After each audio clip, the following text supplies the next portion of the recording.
Dios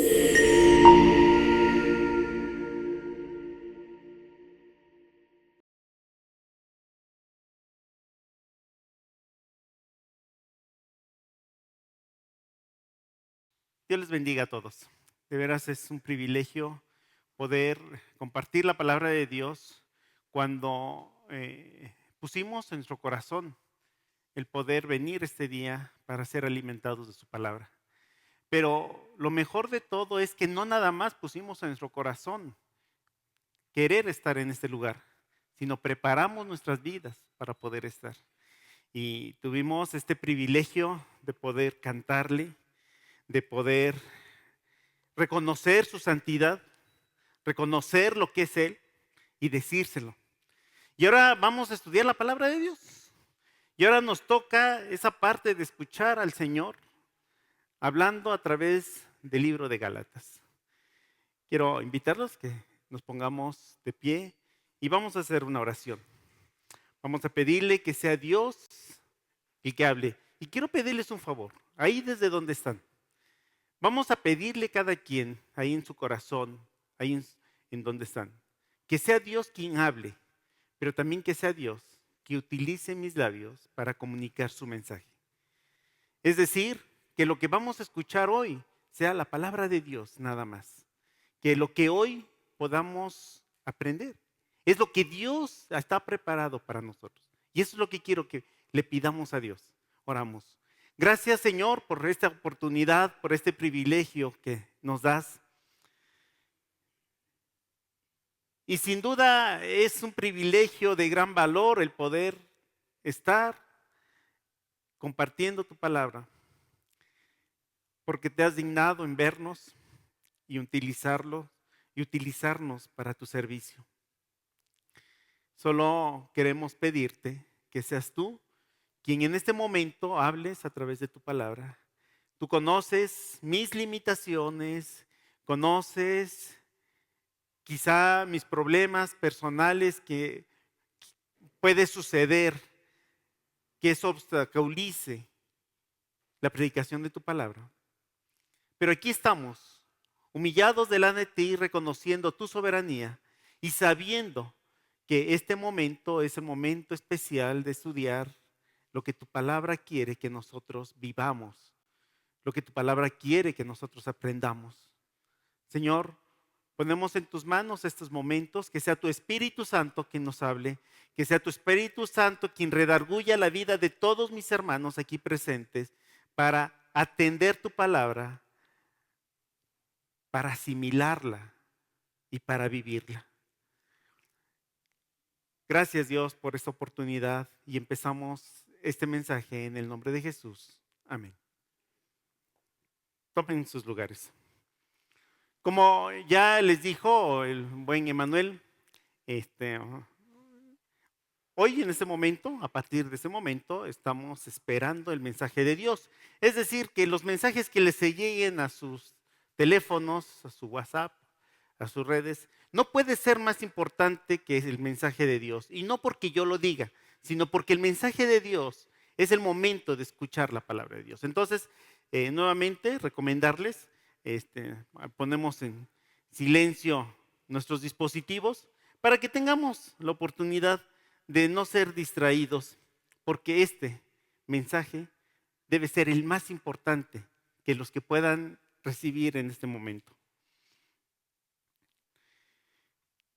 Empezamos una serie del libro de Gálatas y de una manera muy sorprendente. El libro de Gálatas tiene 6 capítulos. ¿Alguien se acuerda cuando empezamos? Mi hermano Dani tiene esa memoria. No, sí, lo habían dicho. ¿Quién se acuerda cuando empezamos el libro de Gálatas? Yo creo que lo empezamos el año pasado, ¿verdad? El libro de Gálatas lo empezamos desde el año pasado y 6 capítulos no podemos acabar. Yo estoy convencido que cuando estudiamos la palabra de manera sistemática, como la hemos estado haciendo, no importa que nos llevemos el tiempo necesario, porque le estamos extrayendo la sustancia a la misma palabra. Un texto, un versículo, es suficiente para que Dios cambie nuestras vidas. Y lo vimos cuando estuvimos estudiando las obras de la carne y vimos uno por uno. Y apenas nos alcanzaba un domingo para estudiar uno por uno. Y cuando hablábamos del fruto del Espíritu, tocamos el tema uno por uno y apenas nos alcanzó.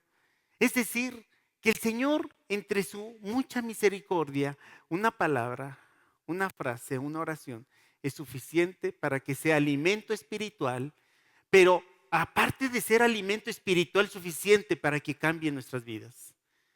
Y hoy vamos, pues esta es ya casi la parte final. Es más, si Dios no dispone otra cosa, esta es la penúltima lección. Y ya estaremos con la última, no, la antepenúltima, estaremos con la penúltima el próximo domingo y estaremos aterrizando con un resumen general de todo lo que hemos visto. ¿Cuál fue el antecedente de nuestra lección? Lo leímos hace un momento, Gálatas capítulo 5 del 24 al 26 y después capítulo 6. Pero los versículos anteriores, ¿de qué habla? ¿Se acuerdan? O sea, solo que dejamos pasar un tiempecito, pero estamos en el fruto del Espíritu. Y quiero leer, aunque ustedes ya lo saben, porque lo estuvimos repitiendo muchas veces, pero quiero leer para que podamos ubicarnos en el contexto. Versículo 16, capítulo 5. Digo pues, andad en el Espíritu y no satisfagáis los deseos de la carne, porque el deseo de la carne es contra el Espíritu y el Espíritu es contra la carne. Y esto se opone entre sí para que no hagáis lo que quisieres. Mi pregunta, ¿hay algo que tengamos que interpretar de este versículo? Está bien claro. O sea que el mensaje está terminado. 18. Pero si sois guiados por el Espíritu, no estáis bajo la ley.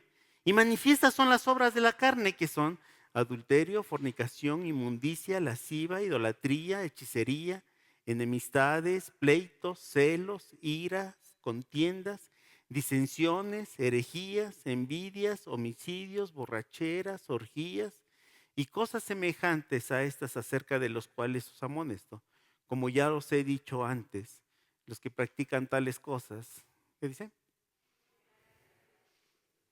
Ya lo sabemos.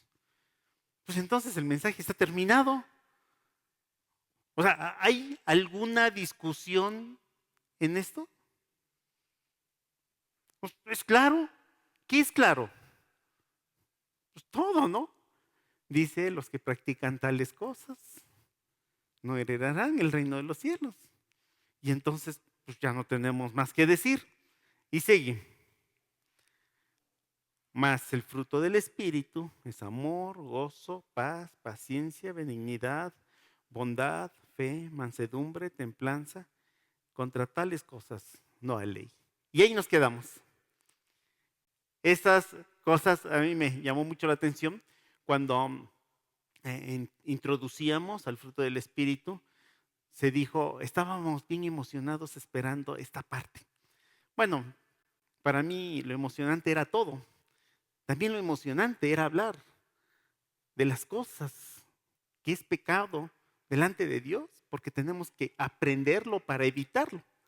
Pero bueno, aquí también ya nos dice cuáles son el fruto del Espíritu. Y ahí termina.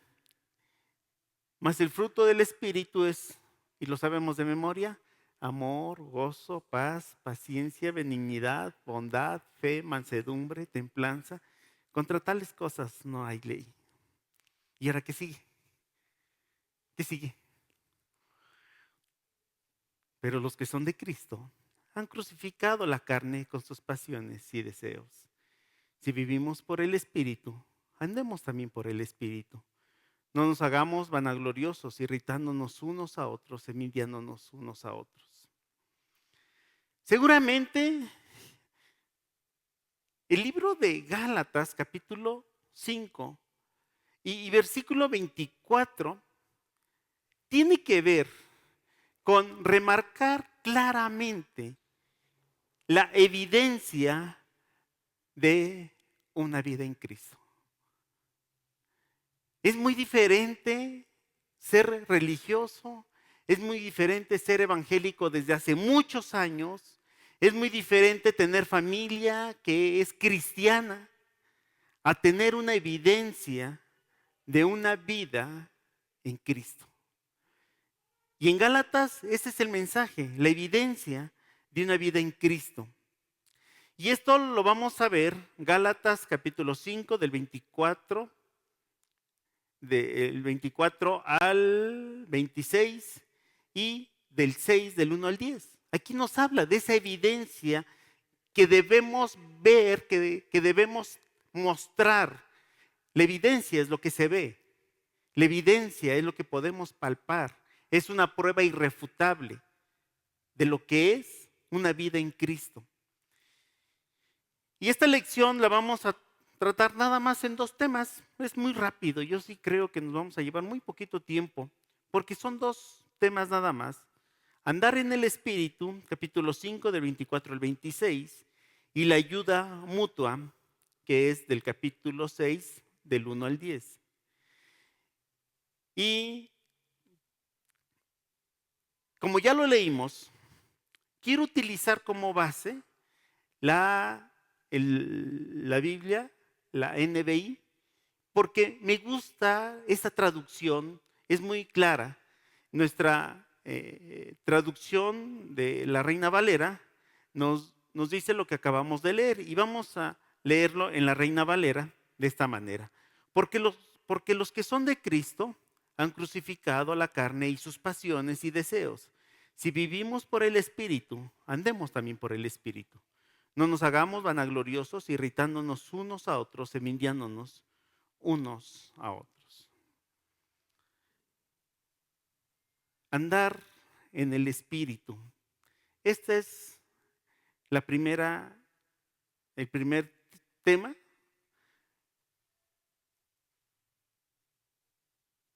Y aquí viene lo importante, porque debe haber una evidencia de vida cristiana, de andar en el Espíritu. Porque los que son, ¿qué dice? Porque los que son de Cristo, esta expresión, los que son de Cristo, da a denotar una plena identificación de quiénes son de Cristo. Porque los que son de Cristo, porque los que son de esta parte, hay un señalamiento directo, una identificación de pertenencia total con Cristo. Y para esto no es difícil entender una teología muy sistemática. ¿Quiénes son de Cristo? Hermanos, ¿se acuerdan la historia de Pedro? En Mateo 27, 73, cuando Jesús está siendo llevado, está siendo detenido, está siendo arrestado, es la palabra que utiliza la Biblia, está siendo arrestado. Y entonces dice la palabra de Dios en esa historia del versículo 70 en adelante. Dice que Pedro le seguía, ¿cómo? De lejos. Pedro estaba así nada más asomándose, viendo que no lo vieran, mientras el Señor estaba haciendo ahí con los trámites de enjuiciamiento. Y la multitud estaba ahí y le preguntan, y hay una persona que le dice, tú eres de ellos. Aquí está uno que anda con él. ¿Y se acuerdan qué dijo? No. Y esa es la famosa negación de Pedro, la historia, la teología de la negación de Pedro. Pero hoy no vamos a hablar de la negación de Pedro. Lo importante es que llega una joven, se acerca con él y empieza a decir, tú eres de ellos porque tu manera de ¿qué? Tu manera de hablar te descubre. Es decir, no hay manera de esconder una verdadera vida cristiana cuando andamos en una dependencia total de Dios. Dice, tu manera de hablar, tu manera de ser, te descubre que tú eres de Él. Hermanos, esa es la historia de Pedro, pero esto tiene que impactar en nuestras vidas porque nuestra manera de hablar, nuestra manera de comportamiento nos debe identificar con Cristo. No hay manera de ocultar quién sí es. No hay manera de ocultar quién sí pertenece a una vida por la que Cristo pagó tus pecados, por la que Cristo te compró. No hay manera. La evidencia la tenemos en los versículos 22 y versículo 23. ¿Quién me lo lee? ¿Ya lo dijimos de memoria? Versículo 22 dice, mas el fruto del Espíritu es amor, gozo, paz, paciencia, benignidad, bondad, fe, mansedumbre, templanza. Esta es la identificación de un verdadero cristiano. Esta es la evidencia de andar en Cristo. En Gálatas 2:20 nos dice, con Cristo estoy juntamente crucificado, ya no vivo yo, mas vive Cristo en mí. Esta expresión, esta frase, expresa la idea teológica de la unión del creyente con Cristo, donde la vieja naturaleza del creyente es considerada como muerta y reemplazada por la vida de Cristo en él. En otras palabras, cuando Cristo mora en el corazón del creyente, se produce una identificación con su muerte, su resurrección, lo que implica una transformación interna y un nuevo modo de vivir. No había manera de que Pedro pudiera convencer a la gente que no seguía a Jesús, hermanos. No había manera. No había manera de que él les diera un argumento así muy defensivo. Yo no soy de él por esto, por esto, por eso. No, yo vine aquí porque, pues como hay mucha gente, vine de chismoso. No, la gente estaba segura que Pedro caminó con Jesús porque había una transformación y una identificación en la manera de hablar. Porque los que son de Cristo tienen esa identificación plena. Pero a mí me llama la atención el texto, dice, porque los que son de Cristo han crucificado, y lo que sigue. Esto quiere decir, a contrario sentido, que los que no son de Cristo también tienen una identificación. Pues sí, porque los que no son en Cristo también se identifican perfectamente. Viven de acuerdo a la carne y sus bajas pasiones. Porque los que no son de Cristo están bien catalogados con la descripción que dice desde el versículo 19. ¿Se acuerdan? Y manifiestas son las obras de la carne que son, dígamelas.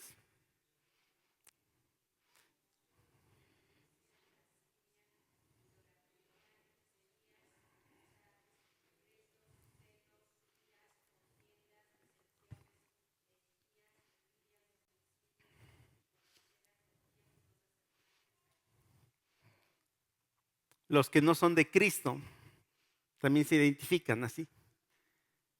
Hermanos, ¿hay pecados chiquitos? ¿Hay pecados grandes? ¿Hay identificaciones sencillas e identificaciones mayores? Bueno, a ver. Sí, soy un poco envidioso, pero no soy borracho. Sí, sí, yo sí, de pronto, pues me gusta ser presumido, pero pues no tengo muchas mujeres. Miren, las obras de la carne, y las describe: adulterio, fornicación, inmundicia, idolatría. Podemos decir, es que hay idolatrías que pues no están. Ay, ¿cómo se espantan? ¿Qué es la idolatría, hermanos? Es poner a Dios detrás de algo que nosotros queremos más importante. No siempre la idolatría es ídolos para adorarlo, como comúnmente lo vemos. con los famosos santos, los santos que la iglesia mayoritaria utiliza y los adoran, los veneran. Cuando la palabra de aquí habla de la idolatría, habla de la expresión de poner a Dios en segundo término para poner en primer término alguna cosa que ocupa la importancia en nuestra vida, en sus corazones. ¿Y qué cosas importantes ocupa nuestra vida? ¿Es Dios el primer lugar en nuestras vidas? Cuando decimos, hermanos, vamos a celebrar nuestro culto de oración el jueves y decimos, pese al trabajo, quiero ir a adorar a Dios. O decimos, no, es que si no trabajo, me descuentan el día. No, es que si dejo de trabajar, pues quizá algo pase. El dinero. Vamos a hacer un plan de vida. Vamos a aportar. No, con mi dinero no me lo toquen. Porque si yo pierdo 50 pesos es como si me cortaran un brazo. La idolatría es todo aquello que ocupa el primer lugar en nuestras vidas. Y entonces el apóstol dice, enemistad, inmundicia, lascivia, idolatría, hechicería, enemistades, pleitos. Y ahí sigue. Y ahora yo te pregunto, ¿tú de quién eres, hermanos? ¿Eres de Cristo? ¿Y hay una identificación plena con el carácter de Cristo en tu vida? ¿O eres no de Cristo y hay una identificación plena con las obras de la carne? ¿De dónde eres? ¿Hacia dónde podemos decir, yo soy de Cristo? Porque he crucificado mis pasiones y mis deseos para vivir una vida con Cristo. Porque los que son de Cristo crucificaron su carne con todas sus aflicciones y bajas pasiones. Esta expresión de crucificaron es un verbo que implica la acción de hacer conscientemente. Hay un sacrificio de renunciar al pecado que leemos en estos versículos del 19, 20 y 21. Hay una acción intencional, porque los que son de Cristo crucificaron. No dice, tú tranquilo, sentadito, Dios va a través de su Espíritu Santo te va a hacer renunciar. No, dice, crucificaron su carne con todas sus aflicciones. Y esa expresión crucificaron implica que conscientemente tenemos que renunciar sacrificalmente al pecado. Conscientemente, hermanos. Y para eso es el Espíritu Santo que nos redarguye y nos dice, aquí estás fallando y tienes que hacer algo, tienes que crucificar tus deseos y tus pasiones.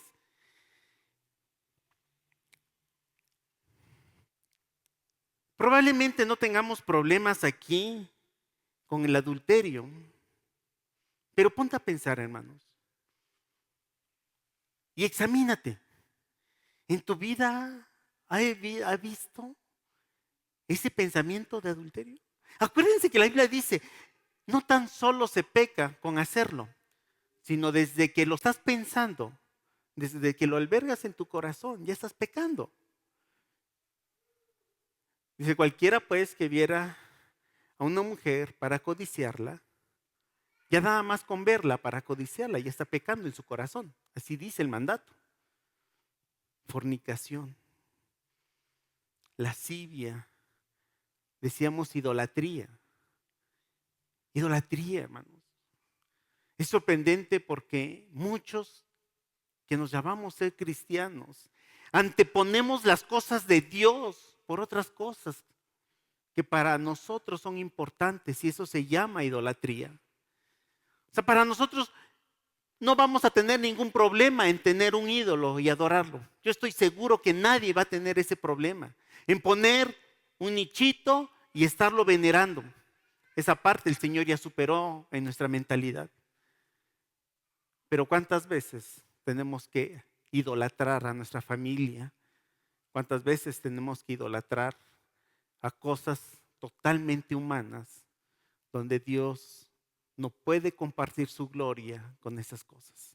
Por eso Es un pecado la idolatría, porque el Señor no puede compartir su gloria con seres humanos y seres naturales. Y lo refiere aquí: hechicerías, enemistades, hermanos. ¿Qué tanto amor nos tenemos unos con otros? Insisto, quizá una enemistad no sea un pecado tan grande como la fornicación, como la idolatría, como el adulterio. Pero la enemistad produce consecuencias muy fuertes al interior de la iglesia. Pleitos, celos. Hermanos, ¿cómo andamos con nuestra tranquilidad en nuestra vida emocional? ¿Cuánto tenemos que hacer por estar celando lo que creemos que es nuestro? Demostrar un celo diabólico, un celo que fractura familias, un celo que fractura relaciones, iras, contiendas, disensiones, envidias. ¿Qué tanto somos envidiosos? ¿Qué tanto, hermano? Y hermano, es una característica fuerte. ¿Qué tanto envidiamos lo que el hermano tiene? ¿Qué tanto envidiamos lo que el prójimo tiene y nosotros no podemos tener? Envidias, borracheras, orgías.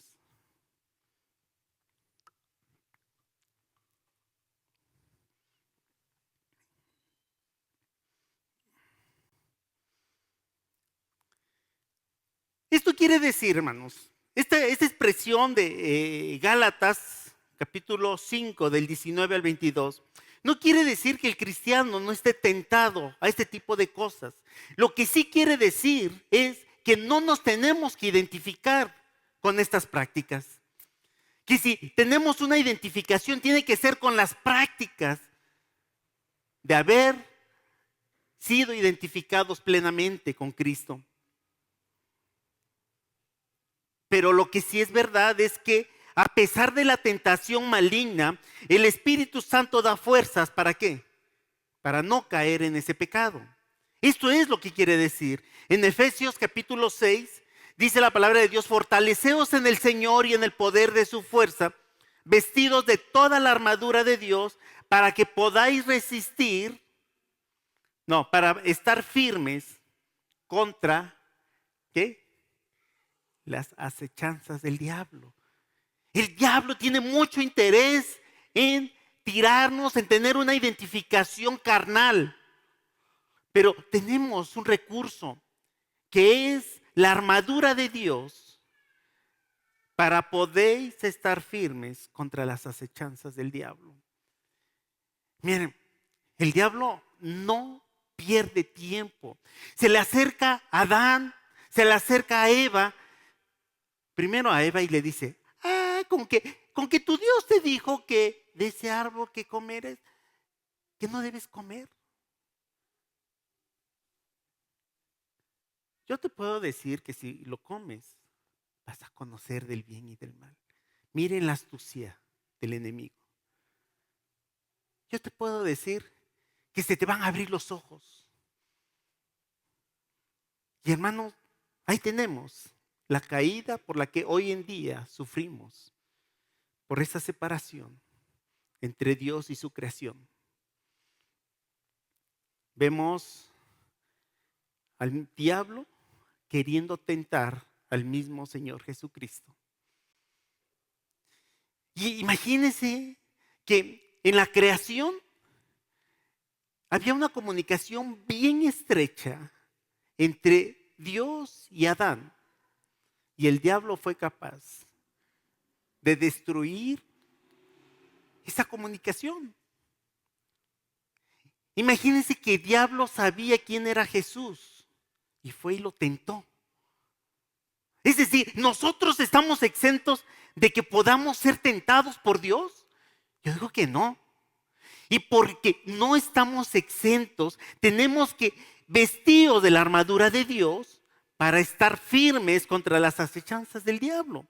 El cristiano vive una constante guerra espiritual de la que debemos librar todos los días. Y para eso tenemos la protección de la armadura de Cristo, que se refiere a la protección espiritual que Dios ofrece a los creyentes a través de Jesucristo. Esta armadura la describe en Efesios capítulo 6, del 10 al 18, y consiste en verdad, justicia, el evangelio de la paz, la fe, la salvación y la palabra de Dios, que es la espada del Espíritu. Al ponerse esta armadura, los cristianos pueden resistir las tentaciones y ataques del enemigo. ¿Las tentaciones de quién? Del diablo. Versículo 25. ¿Alguien que me lo lea?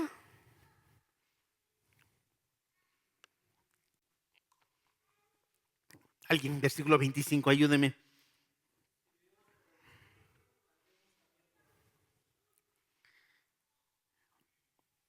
Miren la conexión.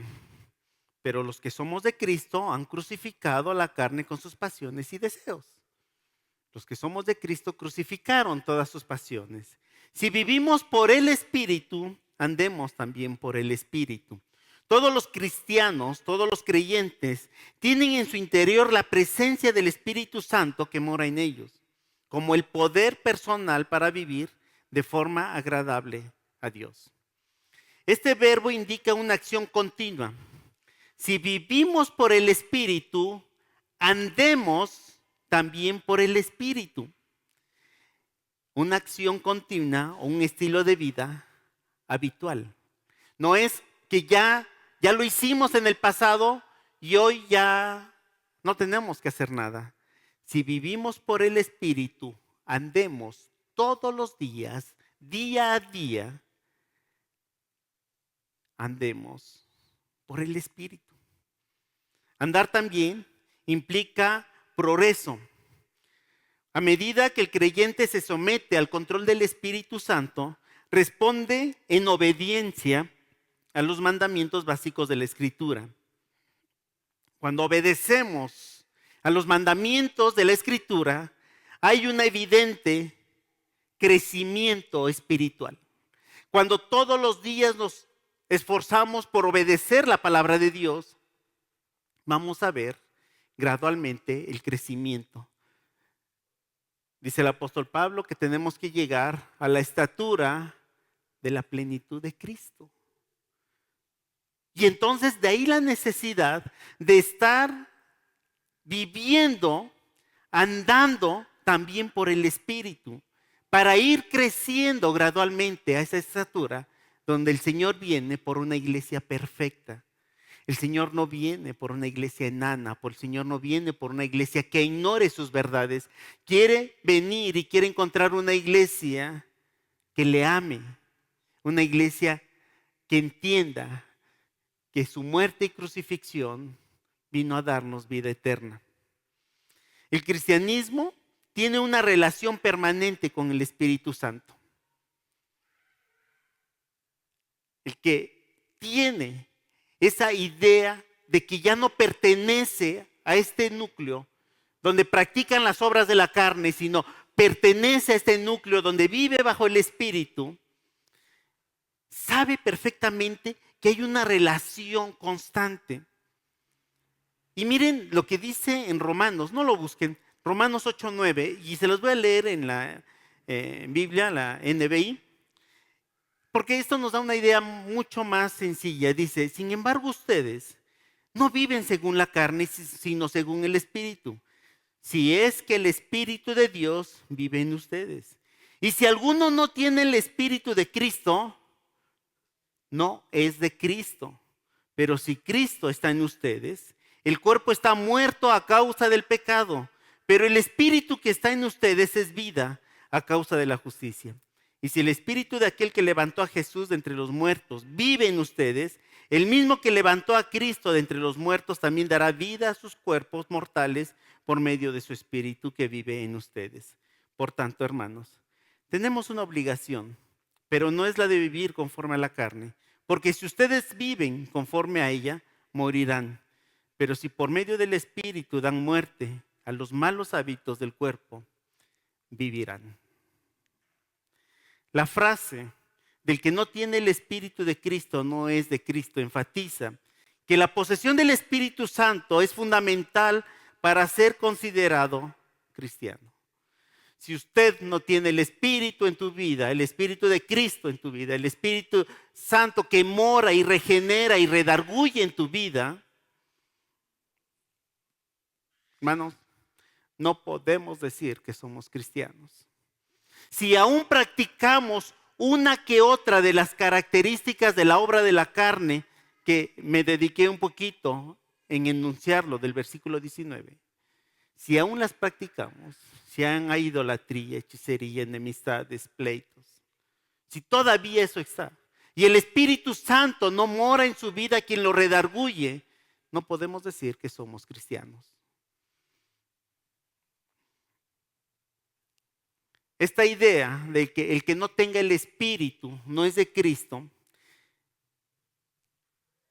distingue a aquellos que pertenecen a Cristo. El Espíritu no se puede tener una verdadera relación con Cristo si no tenemos esa experiencia de tener a Cristo en nuestras vidas. Y si Cristo en nuestras vidas no ha hecho estos cambios fundamentales, no podemos decir que somos de Cristo. Si vivimos por el Espíritu, andemos también por el Espíritu. No nos hagamos vanagloriosos, irritándonos unos a otros, envidiándonos unos a otros. Bueno, hasta el versículo 24 terminamos esta primera parte, que es andar en el Espíritu. Y hermanos, quiero hacer una aplicación muy sencilla. ¿Cómo te consideras en tu vida normal después de que sales de la iglesia? ¿Sí andamos en el Espíritu? ¿O todavía existen algunos rezagos de nuestra vida pecaminosa que no hemos podido quitarlas, que no hemos podido erradicarlas?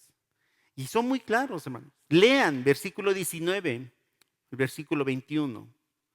Pero lo más importante de todas estas definiciones y esas características dice, acerca de los cuales os amonesto, como ya los he dicho antes, que los que practican, ¿qué?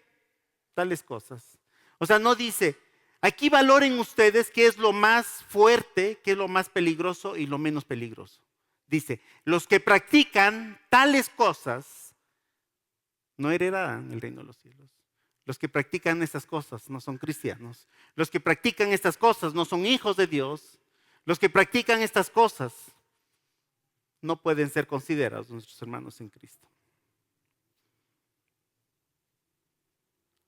Yo quisiera invitarles, hermanos, a que podamos tener esta idea de tener ese esfuerzo por ser identificados como hijos de Dios. Vivir en el Espíritu nos identifica.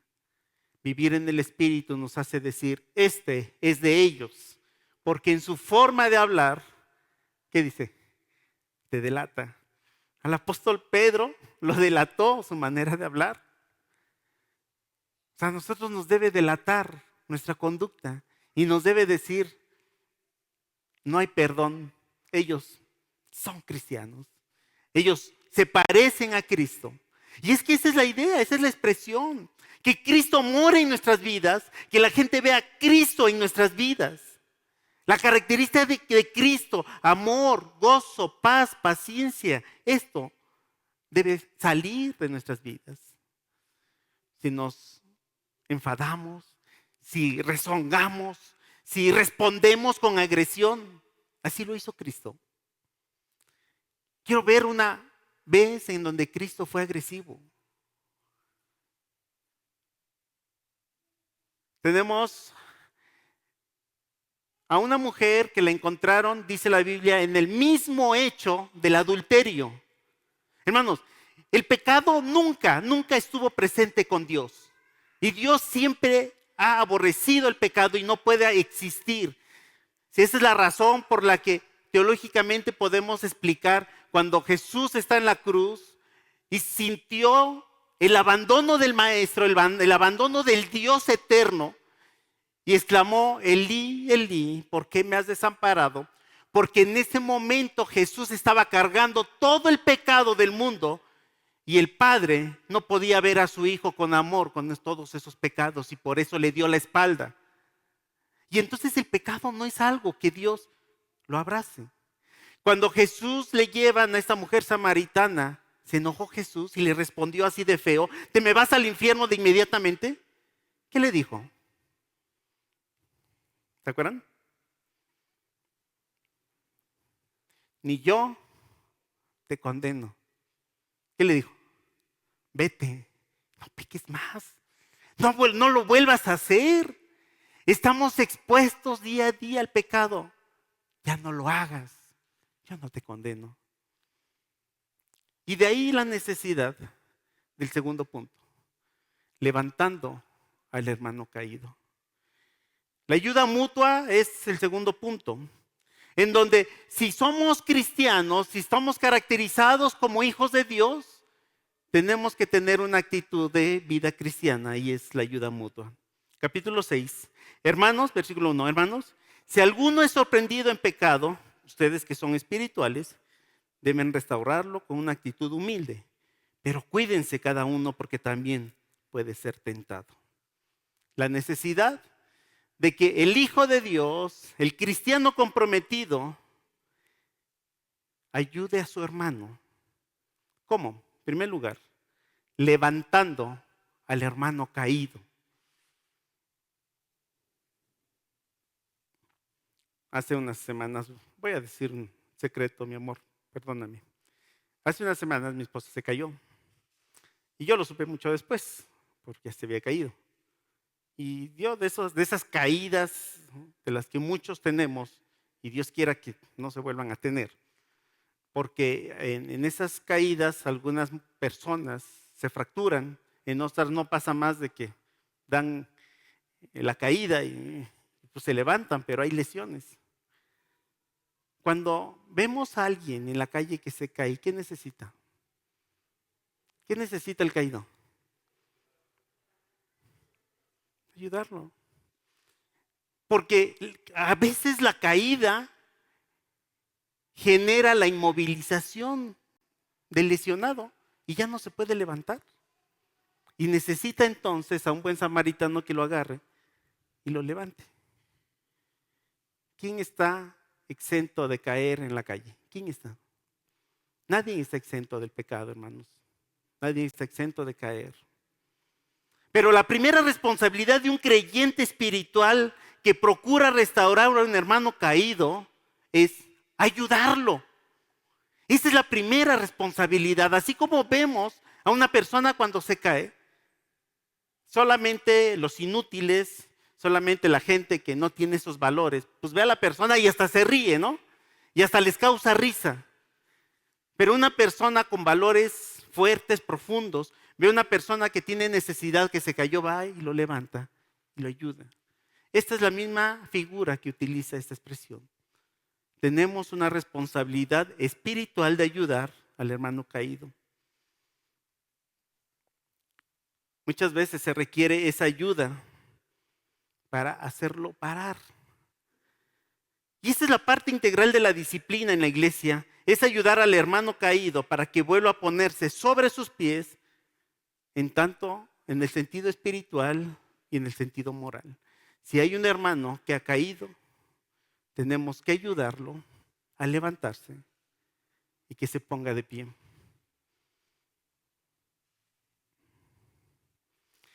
Cualquier hermano que cae en pecado o en alguna falta, merece ayuda y ánimo, así como también reprensión, ¿eh?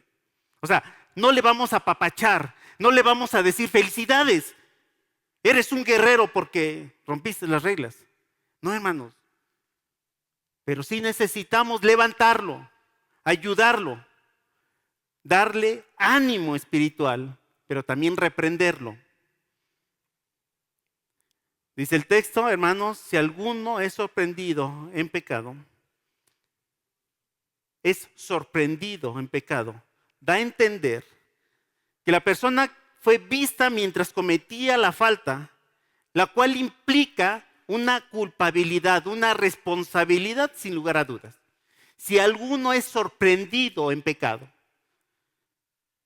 es decir, lo encontraron, así como le llevaron a Jesús a la mujer adúltera. Si alguno de nosotros es sorprendido en pecado, no hay manera de buscar un argumento defensivo. Ahora, ¿a qué pecado se refieren? Estoy convencido.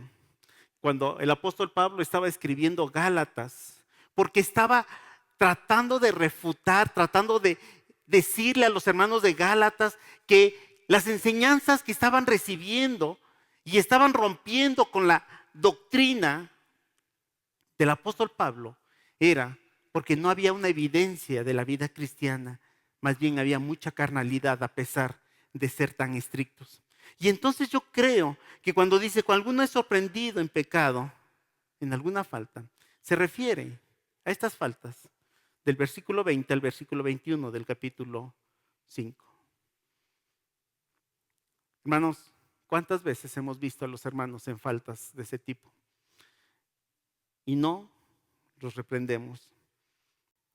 Y tenemos que decirle, hermanos, el orgullo, la vanidad, la envidia, no debe ser una actitud con la que tienes que vivir todos los días. Pero ¿quiénes? ¿Quiénes pueden hacerlo? Ustedes que son espirituales deben restaurarlo con una actitud humilde. La responsabilidad de disciplinar a los que tropiezan, a los que faltan o a los que pecan, va dirigido ¿a quiénes, hermanos? ¿A quién? ¿Quién es el responsable de ir con el hermano que lo ve pecando, que lo ve en una falta? ¿El pastor? Gracias a Dios que aquí no hay pastor. ¿El liderazgo? Ay, ya agarramos una frase cuando nos reunimos, porque gracias a Dios que nos permite tener reuniones mensuales, el liderazgo. Y yo ya le dije a los hermanos, póngame a carrear botes de mezcla, póngame a subir el material para los albañiles, pero no me pidan hablar con los hermanos que están en pecado. Pero es una responsabilidad ¿de quién? Ustedes que son espirituales. No dice el liderazgo, no dice el pastor, no dice los ancianos. Es una responsabilidad. Hermanos, ¿quiénes son los espirituales? ¿Quiénes andan conforme al Espíritu? La iglesia completa. La iglesia tiene que caracterizarse por tener una vida espiritual. Y entonces nos dice, y eso es para toda la iglesia, ustedes que son espirituales deben restaurar con una actitud humilde. Entonces, esta responsabilidad va dirigida a los miembros de la iglesia que son espirituales. Los creyentes espirituales son aquellos que andan en el Espíritu, están llenos del Espíritu, manifiestan el fruto del Espíritu. Aquellos que en la vida su fortaleza espiritual es visible. Son responsables por los débiles y por los carnales. Hermanos, aquí nosotros todos tenemos una responsabilidad, porque el Señor viene por una iglesia perfecta, porque el Señor viene por una iglesia santa. Y esta expresión de ayudarnos es una responsabilidad de todos, ayudarnos a crecer. Y bueno, ya les decía del ejemplo de la mujer samaritana.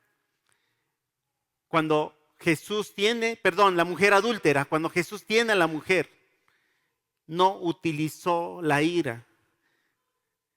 Dice, ustedes que son espirituales, restáurenlo con una actitud humilde. Jesús le dijo, ni yo te condeno. Esa es la característica de nuestro maestro. Un amor por encima de todo. Ni yo te conozco, ve, no peques más.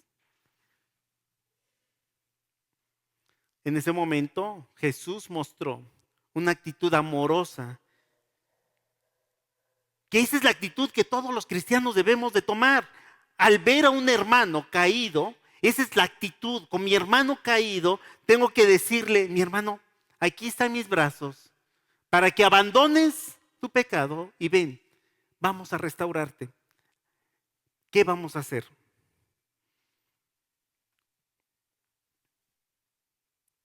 Todo cristiano, hermanos, todo cristiano no fue escogido por Dios para condenar al hermano que peca. Todos los cristianos fuimos rescatados por el Señor para restaurar con una actitud de amor y bondad a los que pecan.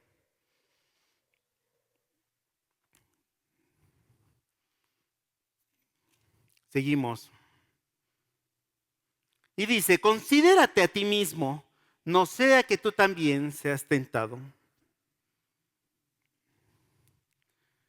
Dice esta interpretación de la NBI, pero cuídese cada uno, porque también puede ser tentado. No seas soberbio, no seas orgulloso. Cuando corriges con amor, vean, escuchen, cuando nosotros aprendemos a corregir con amor y de pronto por una acción también caemos, merecemos que nos levanten con amor. Hermanos, cuando somos severos, cuando somos intolerantes, no podemos exigir que nos traten con amor. Pero cuídate, porque también puedes ser tentado. Como seres humanos, todos estamos propensos a caer y necesitamos del amor para levantarnos, para ayudarnos. Hay que hacerlo.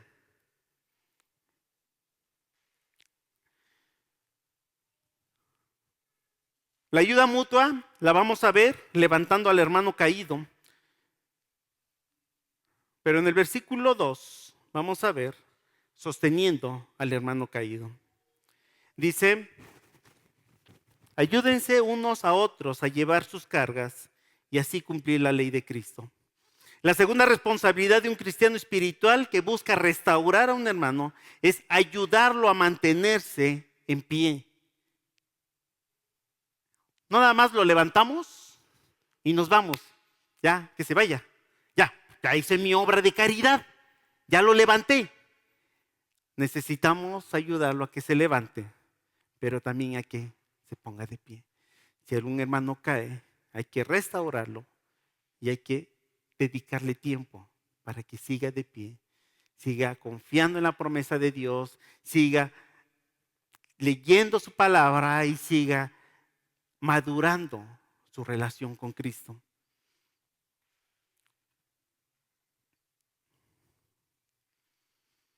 La palabra sobrellevar implica también, la palabra sobrellevar implica tiempo presente de manera continua. Sobrellevar, una expresión constante, sobrellevar la carga a los unos de los otros. Se trata de cargas que tiene un creyente en pecado a caer de nuevo en la falta de la cual acaba de ser restaurada una tentación persistente y opresora. Es una de las cargas más pesadas que un cristiano puede llevar sobre sus hombros. Por eso el cristiano espiritual que de verdad ama a su hermano tiene un deseo sincero de restaurarle para que vuelva a andar en el Espíritu. Seguramente pasará tiempo. Va a haber citas y le vamos a dedicar tiempo y le vamos a invertir para hablar con él, para ayudarlo. Y se pondrá a su disposición para aconsejarle y animarle.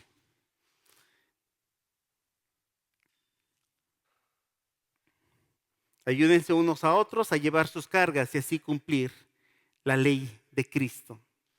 Cuando los creyentes sobrellevan los unos las cargas de los otros, lo hacen en realidad cumpliendo la ley de Cristo. En Juan capítulo 13, versículo 14 dijo, un nuevo mandamiento os doy, que os améis unos a otros como yo os he amado. La ley de Cristo es la ley del amor, la cual cumple todo el conjunto de la ley. Una evidencia de vivir en Cristo es levantar al hermano caído y sostener al hermano que peca. Y nuevamente, este trabajo no es un trabajo para el pastor, para el liderazgo, para el que predica. Ese es un trabajo de la iglesia. Si alguno cree ser algo, cuando en realidad no es nada, se engaña a sí mismo. Versículo 2.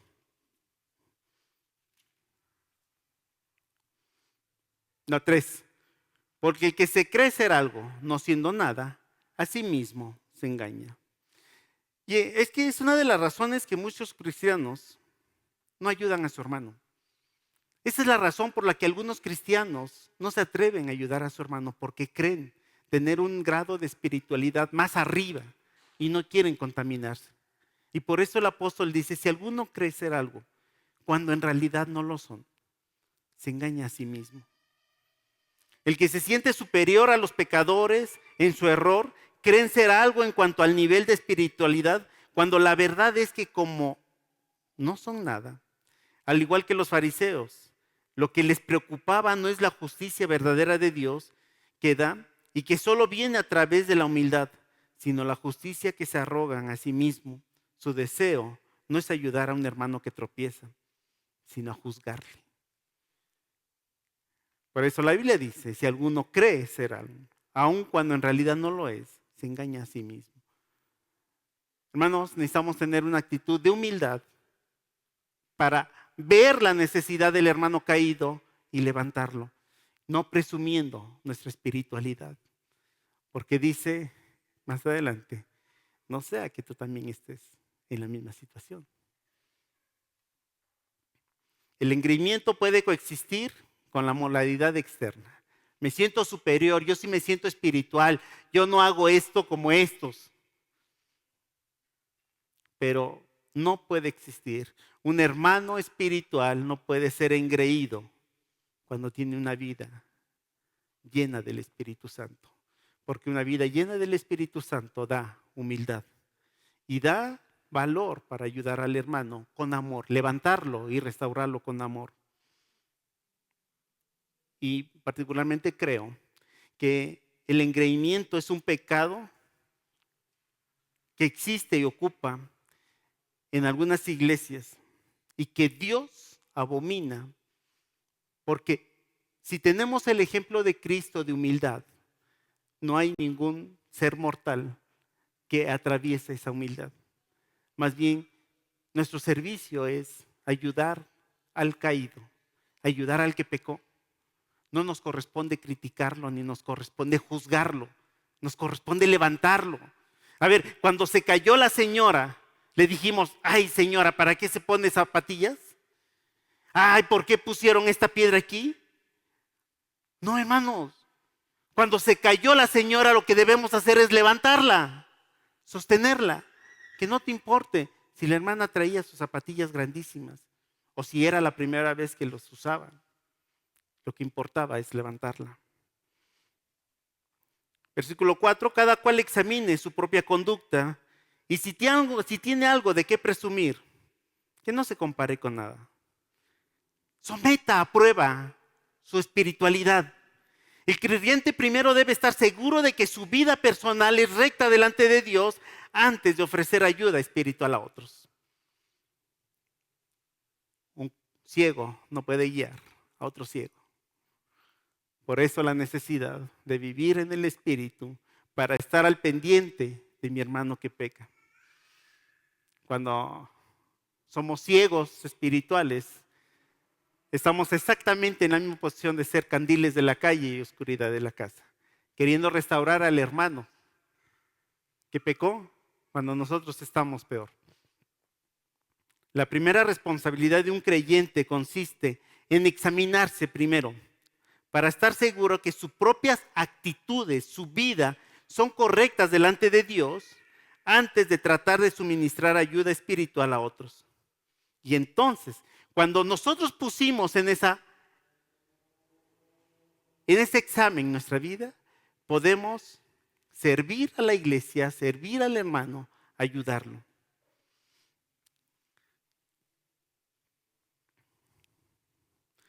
Cada cual examine su propia conducta y si tiene algo de qué presumir, que no se comparen en nada. Gloríese solo respecto de sí mismo. Si un creyente se regocija o se jacta Solo debe hacerlo en el Señor, porque lo que Dios ha hecho en él y no por lo que él mismo crea que ha logrado. Si hay algo que tenemos que reconocer es el Señor viviendo en nuestras vidas para ayudar a los hermanos.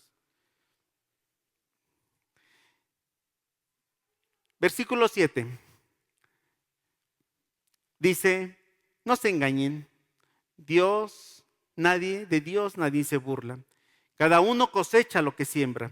El que siembra para agradar a su carne, de esa misma carne cosechará destrucción. El que siembra para agradar al Espíritu, del Espíritu cosechará vida eterna. Si mantenemos las obras de la carne, siempre vamos a cegar corrupción. Dice la palabra de Dios, ninguna cosa corrupta entrará en el reino de los cielos.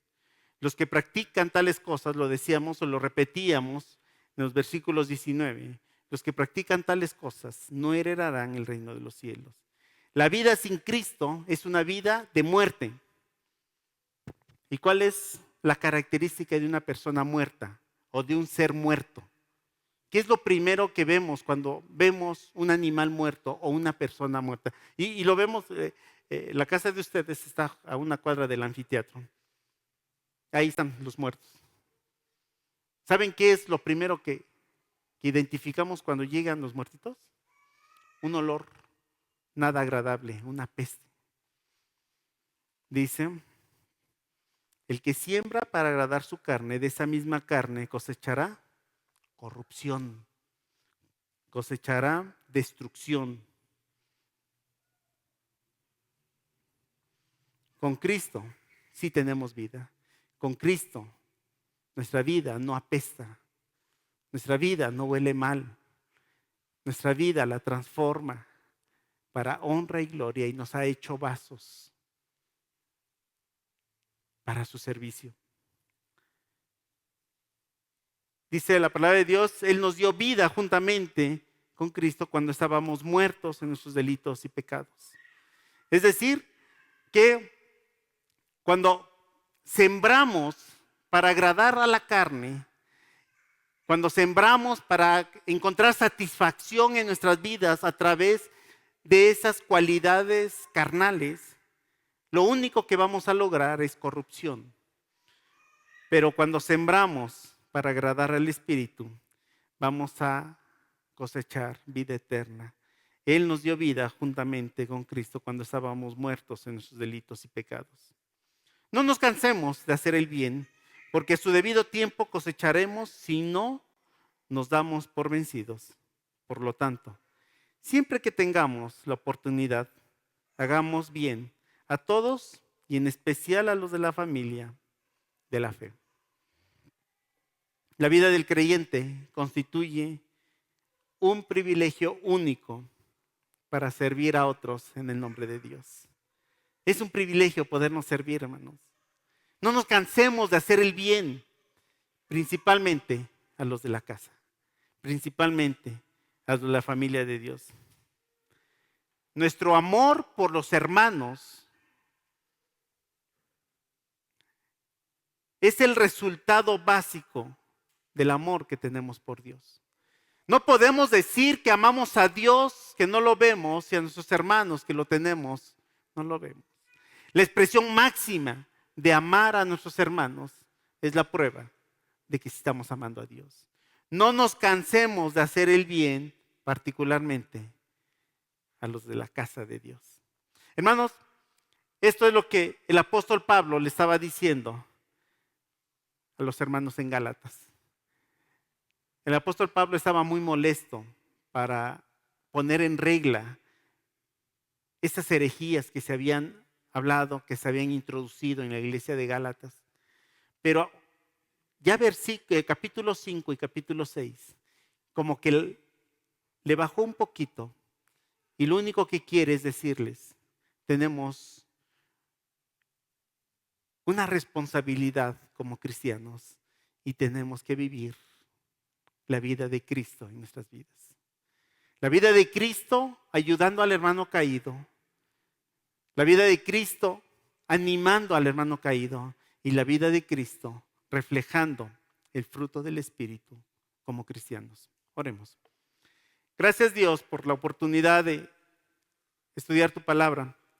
Solo te pedimos que seas tú quien la completes, que seas tú quien la pulas, porque probablemente mis palabras no hayan sido lo suficientemente claras para poder expresar tu voluntad. Pero aquí está tu palabra y pedimos que tú termines el mensaje y tú impactes la vida de mis hermanos para que tengan una actitud de honrarte y que principalmente puedan ser caracterizados como hijos de Dios con ese fruto del Espíritu que caracteriza a un verdadero cristiano. En el nombre de Jesús. Amén.